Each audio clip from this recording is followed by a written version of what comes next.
அனைவருக்கும் வணக்கம். நான் தான் உங்கள் உதயா. ஃபீல்ட் அவுட் பர்சன் அண்ணன் அண்ணாமலை அப்படின்னு யார் சொல்கிறது? மரியாதைக்குரிய அக்கா தமிழிசை அவர்கள் தான் சொல்கிறாங்க. ஏக்கா, கட்சி அவர் மாநில தலைவராக வரையில் ஒரு 4% தான் இருந்துச்சு. இன்றைக்கி அவர் தூக்கி கொண்டு போய் ஒரு 15-16% வச்சாப்புல. அதுக்கு பேர் கட்சியுடைய வளர்ச்சி. அந்த 16% வச்சதை நீங்கள் கொண்டாந்து கீழே 2.5% கொண்டாந்து இறக்கி விட்டீங்க. அதுக்கு என்ன காரணம்? அது கட்சியுடைய வீழ்ச்சி. இப்போ சொல்லுங்கள், அண்ணன் அண்ணாமலை ஃபீல்ட் அவுட் பர்சனா இல்லை அவர் பாஸ் ஆன பர்சனா? சொல்லுங்கள் பார்ப்போம். அவர் கட்சிக்கு எந்த அளவுக்கு அவர் உயிர் கொடுக்கணுமோ அந்தளவுக்கு அவர் உயிரை கொடுத்து வேலை ஆத்தார். அப்படிப்பட்ட மனுஷனை போய் நீங்கள் இப்படி பேசுகிறீங்களே, சொல்லுங்கள்.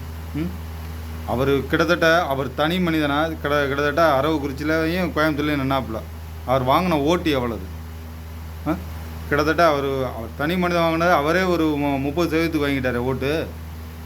அவர் வெற்றியை காணாருனாலும் தோல்வியை கண்டாலும் அவ்வளவு மக்கள் போய் அவரை நம்பி ஓட்டு போட்டார்ல. அப்புறம் சொல்லுங்கள், அப்புறம் அவரை போய் நீங்கள் இப்படி சொல்கிறீங்க. எப்போ பார்த்தாலும் கூட இருக்க என் தம்பின்னு சொல்கிறீங்களே, இப்போ ஏங்க அவர் மேலே அவ்வளோ வன்மத்தை நீங்கள் கக்குறீங்க? இது ரொம்ப ரொம்ப தவறுக்கா. நீங்கள் அவர் மேலே காட்டுற வன்மத்தை நீங்கள் மற்ற கட்சிக்காரர்கள்ட்டையோட நீங்கள் காட்டியிருந்தா கூட இன்றைக்கி கட்சி வளர்ச்சியாக இருக்கும். அது இல்லை. ஆனால் நீங்கள் அண்ணன் அண்ணாமலை மேலே தான் நீங்கள் ஒரு குறியாகவே இருக்கிறீங்க. சரி, அவர் ஃபீல்ட் அவுட் பெர்சன்னா நீங்கள் எத்தனை, எனக்கு தெரிஞ்சு ஒரு 5-6 தேர்தல் நின்றுப்பீங்களா? நீங்கள் எத்தனை சதவீதம் வாக்கு வாங்கினீங்க? நீங்களே நிற்கிற எல்லா தேர்தலையும் தோத்துக்கு தானே இருந்தீங்க. அப்படி இருக்கையில் மட்டும் நீங்கள் மட்டும் நான் பாஸ் ஆன பர்சனா தேர்தலில்? சொல்லுங்கள். அண்ணன் அண்ணாமலைக்கிட்ட நேர்மை இருக்குது. அதே மாதிரி அரசியல் களத்தை எப்படி மாற்றி போடணும் அப்படின்ற யுத்தியும் இருக்குது.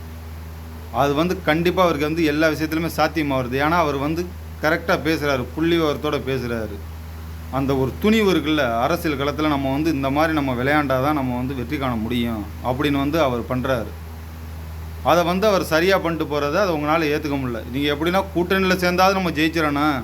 ஆனால் அண்ணாமலை தனியாக இந்த நின்று நம்ம போய் ஜெயித்தோம்னா அது அண்ணாமலைக்கு பேராகி போயிடும் அப்படின்னோட நீங்கள் எதுவும் நினச்சிங்களா என்ன? சொல்லுங்கள்.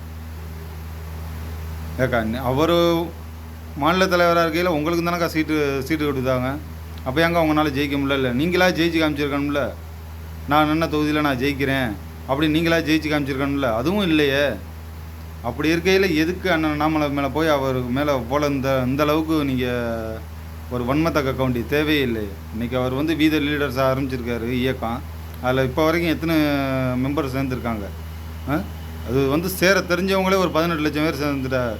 சேர தெரியாதவங்க இன்னும் எவ்வளோ பேர் இருக்காங்க? அப்போனா அவரை எல்லாம் நம்பி தானே. நன்றி, வணக்கம்.